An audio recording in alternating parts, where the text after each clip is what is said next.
एक बार की बात है, एक गांव में एक मोटी भद्दी चुड़ैल रहा करती थी। उसको हर कोई कलेश कराने वाली चुड़ैल के नाम से जानता था, क्योंकि वो अक्सर लोगों के घरों में जाती थी और अपने जादू से उनके बीच में कलेश करवाती थी।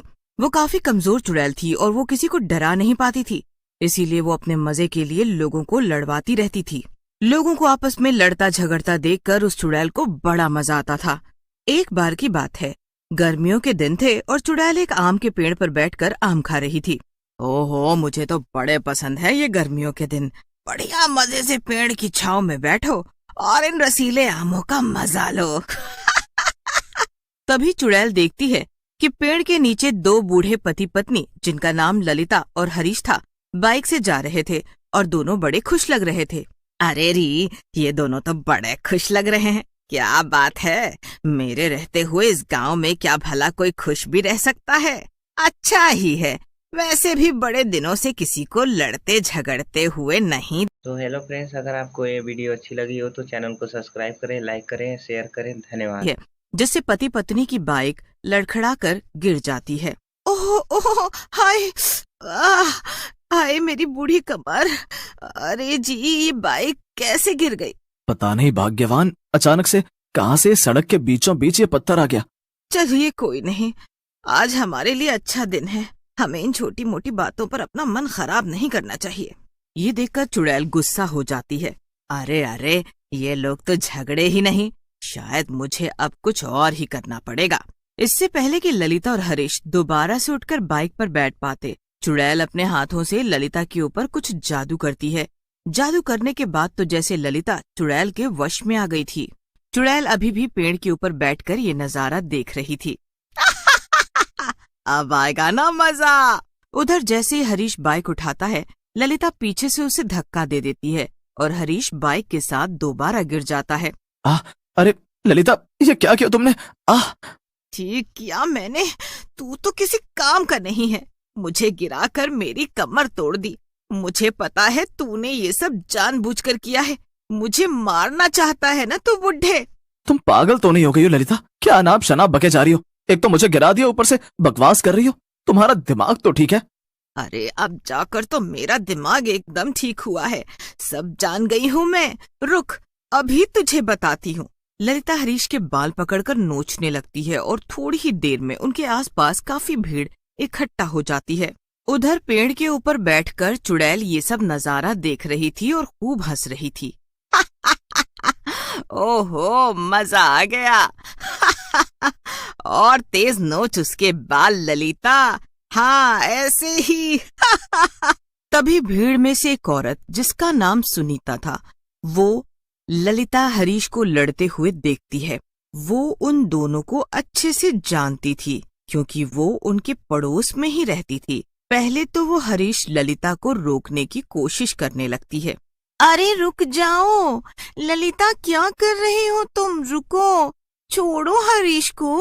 पर ललिता सुनीता की एक बात नहीं सुनती। तभी सुनीता की नजर पेड़ पर बैठी कलेश कराने वाली चुड़ैल पर पड़ती है। ओहो, तो अब समझ आ गया कि क्या माजरा है। ये सब उस कलेश चुड़ैल का किया धरा है। इसे तो मैं छोड़ूंगी नहीं। तभी सुनीता एक बाल्टी में पानी भर के लाती है और उसे ललिता के ऊपर डाल देती है। पानी पड़ते ही ललिता चुड़ैल के वश से बाहर आ जाती है और उसे होश आ जाता है और वो हरीश के बालों को छोड़ देती है। अरे ये क्या हो रहा है? ये सुनीता, तुमने मेरे ऊपर पानी क्यों डाला? क्या हुआ? अरे ललिता बहन, अभी अभी तुम पागलों की तरह हरीश के बाल नोच रही थी और उससे लड़ रही थी। हाँ ललिता, ये सच है। आखिर तुम्हें क्या हुआ था? मैं बताती हूँ हरीश, इसमें ललिता की कोई गलती नहीं, बल्कि वो देखो, उस आम के पेड़ के ऊपर ये सब उस कलेशी चुड़ैल का किया धरा है, समझे? सब लोग कलेश चुड़ैल। तो हेलो फ्रेंड्स, अगर आपको ये वीडियो अच्छी लगी हो तो चैनल को सब्सक्राइब करें, लाइक करें, शेयर करें। धन्यवाद। मुझे तो बड़ा मजा आया। सब लोगों को कलेशी चुड़ैल पर बहुत गुस्सा आता है, पर तभी कलेशी चुड़ैल पेड़ से गायब हो जाती है और चली। वो चुड़ैल गायब हो गई, वरना अभी उसको सबक सिखाता। हमारा इतना समय बर्बाद कर दिया और हमारी कितनी बेइज्जती भी हुई। मुझे माफ कर दो हरीश, पर यहाँ से चलो। भूल गए आज का दिन कितना जरूरी है हमारे लिए। चलो घर चलते हैं। ललिता और हरीश घर चले जाते हैं और सुनीता भी अपने घर चली जाती है। ललिता और हरीश घर पहुंचते ही अपना सामान पैक करने लगते हैं। हरीश, अच्छा है हमने हमारे बेटे पिंटू और बहू को यहाँ गांव में नहीं बुलाया और हम खुद ही शहर उनसे मिलने जा रहे हैं। हाँ ललिता, सही कह रही हो। उस कलेशी चुड़ैल का आतंक तो बढ़ता ही जा रहा है। अब तक तो सिर्फ हमने दूसरों से उसके बारे में सुना था, अब तो उसने हमको ही पकड़ लिया था। अगर पिंटू और गुंजन बहू यहाँ अपने बच्चों को लेकर आते तो उनको भी खतरा होता। हाँ, खैर अब उस मनहूस चुड़ैल के बारे में सोचना छोड़ो। मैं तो पिंटू और गुंजन के बच्चे से मिलने का बेसब्री से इंतजार कर रही हूँ। हमारी ट्रेन का वक्त हो रहा है, चलिए चलते हैं अब। ललिता और हरीश अपना सामान पैक करके स्टेशन के लिए निकल जाते हैं। दरअसल उनके बेटे पिंटू और बहू गुंजन को बच्चा हुआ था और उसी से मिलने वो दोनों शहर जाने वाले थे। उधर कलेशी चुड़ैल गांव में भटकते हुए स्टेशन पहुंच जाती है। अब तो इस गांव में मुझे बिल्कुल भी मजा नहीं आता।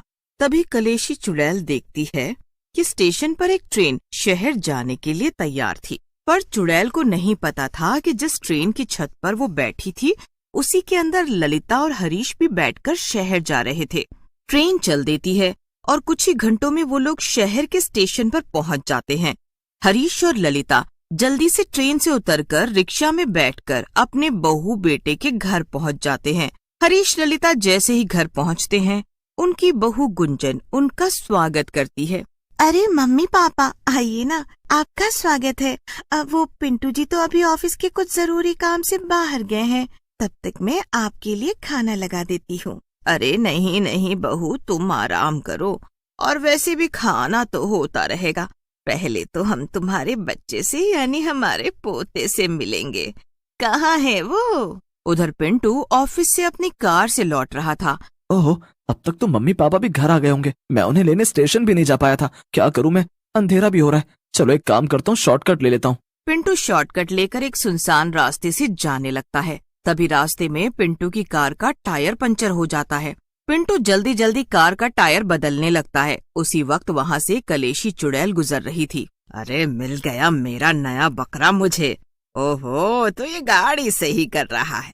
चलो इसकी गाड़ी के ऊपर बैठ जाती हूँ और इसके साथ इसके घर चलती हूँ।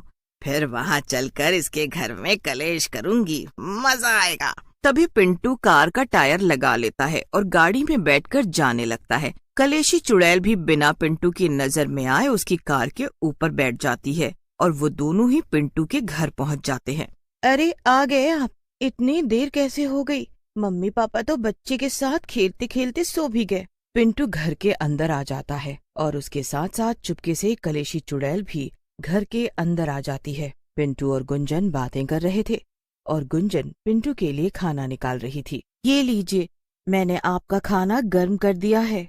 अरे अरे, ये दोनों तो बड़े खुश लग रहे हैं, बिल्कुल सुबह जो बुढ़े पति पत्नी मिले थे उन्हीं की तरह। चलो अब इनके बीच में मैं कलेश करवाती हूँ।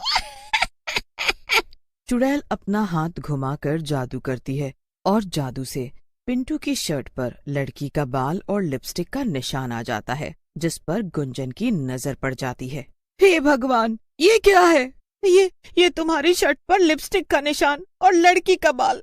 हे भगवान, अब समझ आया, कहाँ थे तुम इतनी रात तक बाहर? अरे ये सब तुम क्या बोले जा रही हो गुंजन? चुड़ैल को ये सब देखकर काफी मजा आ रहा था। इतनी देर में शोर सुनकर ललिता और हरीश भी वहाँ आ जाते हैं। उन्हें वहाँ पर देखकर चुड़ैल चौंक जाती है। अरे बेटा गुंजन, क्या हुआ? पापा, इतनी देर से घर आए और इनकी शर्ट पर लड़की का बाल और लिपस्टिक का निशान था। हे भगवान, ये क्या हो गया है पिंटू तुझे? तू होश में तो है? गुंजन जोर जोर से रोने लगती है। ललिता गुंजन को संभालने लगती है कि तभी ललिता की नजर पर्दे के पास पड़ती है। वहाँ वही कलेशी चुड़ैल खड़ी थी और लड़ाई के मजे ले रही थी। ललिता जल्दी से जाती है और एक बाल्टी पानी लाकर पिंटू के ऊपर डाल देती है। इससे पिंटू को होश आ जाता है। अरे वो देखो, वो कलेशी चुड़ैल हमारा पीछा करते करते यहाँ तक आ गई। पकड़ो उसे और मारो। चुड़ैल ये सब देखकर भागने की कोशिश करती है, लेकिन हरीश और ललिता उसे पकड़ लेते हैं और जमकर मारते हैं। काफी पिटाई होने के बाद चुड़ैल वहाँ से भाग जाती है और शहर तो क्या, दोबारा कभी गांव में भी नजर नहीं